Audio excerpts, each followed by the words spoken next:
Terima kasih Bang Andika pertama. Untuk selanjutnya dari teman-teman, apa ada yang mau bertanya lagi? Pak Hendy, Mas. Cuman nggak bisa buka mic tadi katanya. Pak Hendi, waktu tempat kami persilakan untuk Pak Hendi bertanya.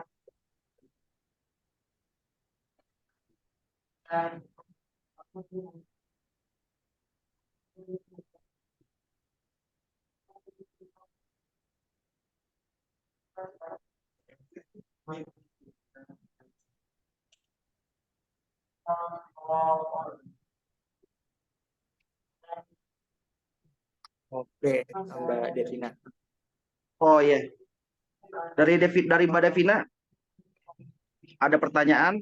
Jika budget branding nggak banyak dari traffic, toko online belum Eh, bagus, saran Mbak, agar ada traffic dan bagusnya iklan di toko online, back order.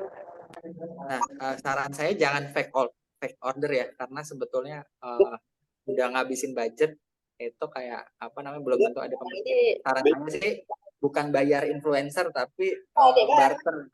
Jadi misalkan kita punya produk nilainya sekian, setelah itu tolong dong apa namanya buatin misalkan 5 konten. Jadi cari influencer itu nggak harus yang followersnya banyak gitu.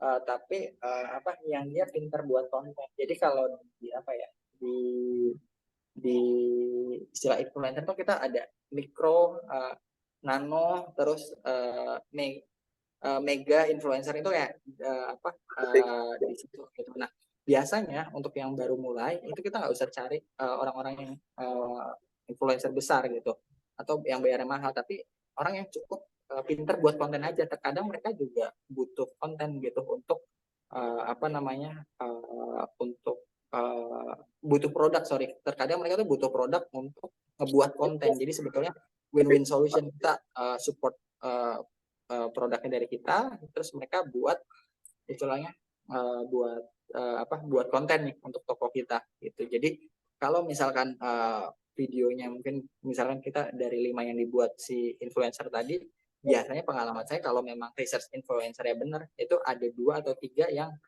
istilahnya FYP atau viral ya itu, dan itu trafficnya kalau udah gitu tuh sebetulnya dapat 1% sales aja itu bisa udah gulung sih gitu. Itu untuk yang apa low budgetnya. Yang tips kedua ya tadi itu apa namanya ada rules tertentu, misalkan kayak dapetin cashback atau apa kalau apa namanya kalau nge-review toko kita, atau yang tadi yang stream tadi tuh apa namanya review negatif garansi hangus misalkan, biasanya kayak gitu. Jadi uh, diusahakan kekuatannya itu adalah di riset influencernya gitu, cari yang emang gitu. Biasanya yang di Shopee ataupun di TikTok itu mereka juga apa ya istilahnya mereka tuh mau juga kok buat konten gratis buat kita gitu. Apa namanya dengan barter tadi. Yang ketiga ya tadi adalah perbesar komisinya aja. Jadi kayak biasanya di Shopee, di Lazada sama di TikTok sih itu apa namanya kita bisa set affiliate produk kita tuh marginnya berapa. Kalau biasa dikasih margin lebih gede ya apa namanya mereka biasanya akan promo produk kita lebih banyak sih. Kuncinya di situ sih, Mbak Devina.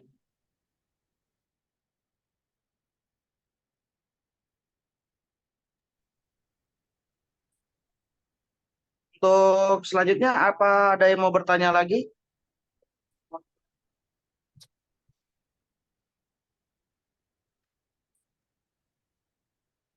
Sama-sama. Sebelum saya menyimpulkan, apakah ada yang mau bertanya lagi Tadi dari teman-teman yang hadir dalam webinar ini? Pak Hendy tadi Mas, tapi stikernya belum bisa dibuka. Oh iya, sorry, sorry.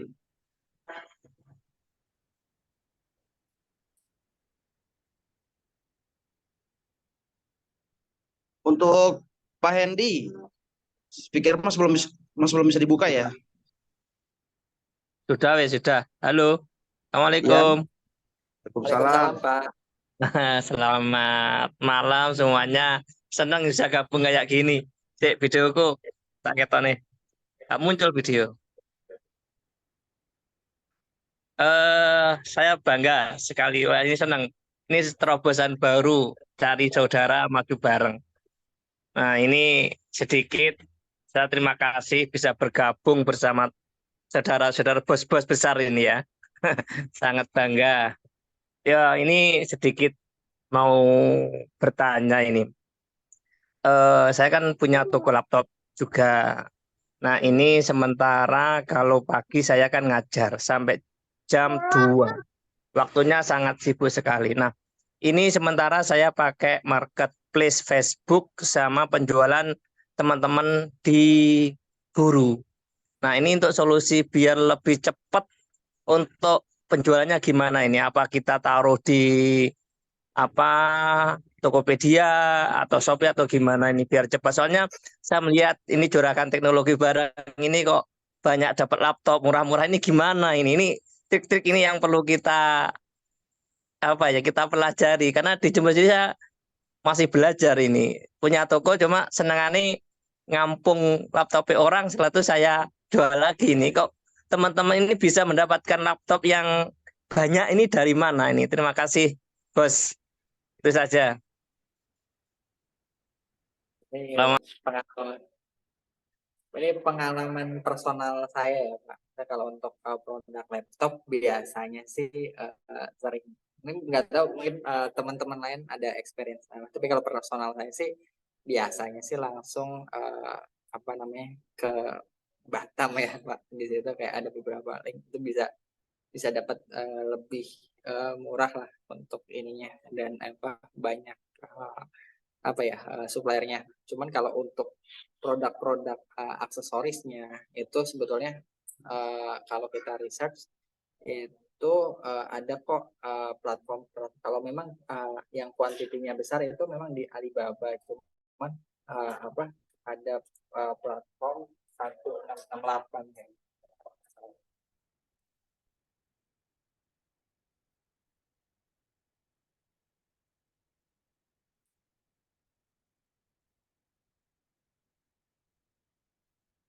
Untuk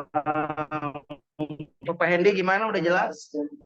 Nah itu dia apa namanya? Nah ini tadi marketplace-nya itu dia bisa beli satuan sih. Jadi kayak maksudnya nggak harus dalam bulk quantity dan harganya kayak cukup bersaing. Cuman kalau di Indonesia pun jadi kalau kita ada produk apa dan bingung harganya berapa, kadang unik fiturnya dia tuh kita bisa masukin gambarnya. Nah dia bisa searching based on gambarnya kita, fotonya gitu. Case-nya kalau untuk produk-produk aksesoris ya kurang lebih bisa di sini sih. Uh, ada juga sebetulnya kayak uh, importer.id kayaknya ya.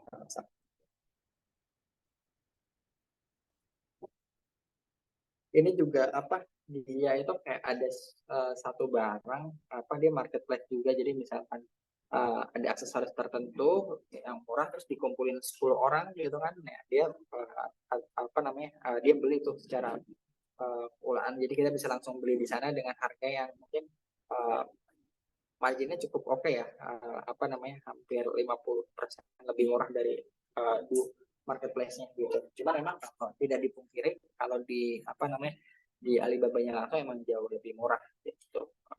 Atau mungkin biasanya kan karena ini asosiasi sih mungkin bisa di listing nih barang-barang yang kira-kira apa namanya lagi tren dan fast moving ya bisa di order bareng-bareng gitu. Secara cost gitu. Secara cost bisa lebih murah gitu sih. Gitu.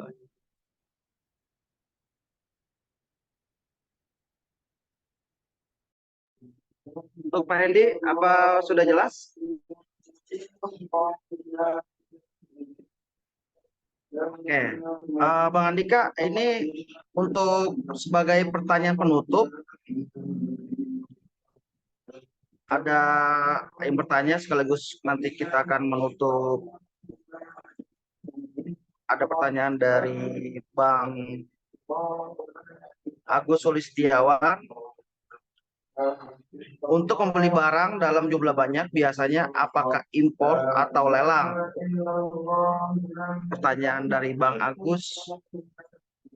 mohon dijawab untuk Pak Andika sebagai pertanyaan penutup.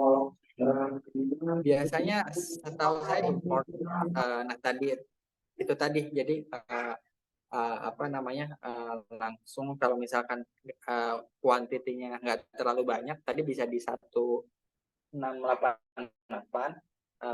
itu biasanya melayani kuantiti yang low gitu. Cuman memang tentunya marginnya lebih tipis ya. Tapi kalau misalkan dari teman-teman memang bisa mengkoordinasi gitu untuk apa jadi minimal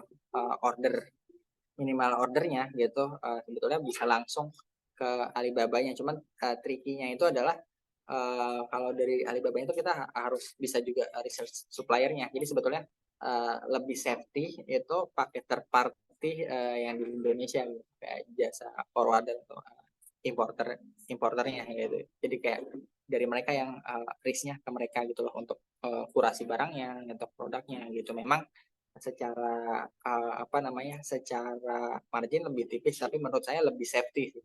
Pengalaman saya gitu, yang pernah impor dan jadi dropship ya, Bang Lutfi.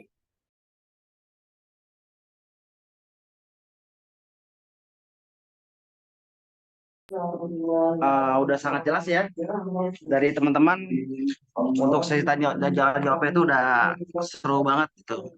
Kita udah kayak seperti keluarga kan, jadinya bisa berdiskusi santai, saling tukar masalah dalam untuk berjualan. Saya sebagai moderator ingin menyimpulkan dalam webinar malam ini yang disampaikan materi oleh Pak Andika Pratamulyana. Ya, saya menyimpulkan karena dalam perkembangan zaman dan teknologi semakin meningkat dan maju, jadi dalam pemasaran digital atau berjualan dibuat semenarik mungkin dan lebih fleksibel. Dan untuk konsep-konsep fitur dan branding itu harus sangat menarikin agar supaya konsumen bisa melihat toko kita, dan juga dalam bentuk pemasaran digital ini udah sangat familiar lah, dalam arti di Indonesia ini bahkan di dunia untuk online ini atau pasar digital ini udah sangat efektif karena orang itu udah jarang kan ke toko, dia melalui online semuanya. Ya paling untuk pesan dari yang saya rangkum dan saya menyimpulkan untuk teman-teman, bagaimanapun juga harus bikin branding dan fitur-fitur menarik agar supaya jual atau beli barang itu tersebut untuk memasarkan kepada konsumen itu biar semenarik mungkin, dalam arti biar hati mereka itu nyantol ke toko kita. Mungkin itu kesimpulan dari saya. Untuk selanjutnya mohon izin Bang Andika dan para hadirin, ada pesan sedikit dari Ketua Umum kita dari Aponic, yaitu Bang Denny Irawan. Waktu dan tempat kami persilakan.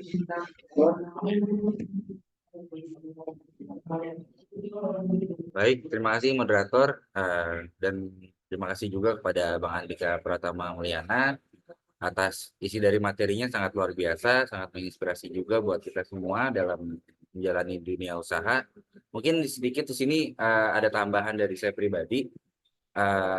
Bagi yang belum kenal Aponic itu apa, mungkin saya akan sedikit menjelaskan, yaitu di mana Aponic ini sifatnya sebagai wadah kita semua nih, antara pedagang dan pedagang, menyatukan potensi antara pengusaha, dan sesuai yang namanya tema dengan kali ini, yaitu strategi gimana caranya berjualan asik dalam dunia elektronik.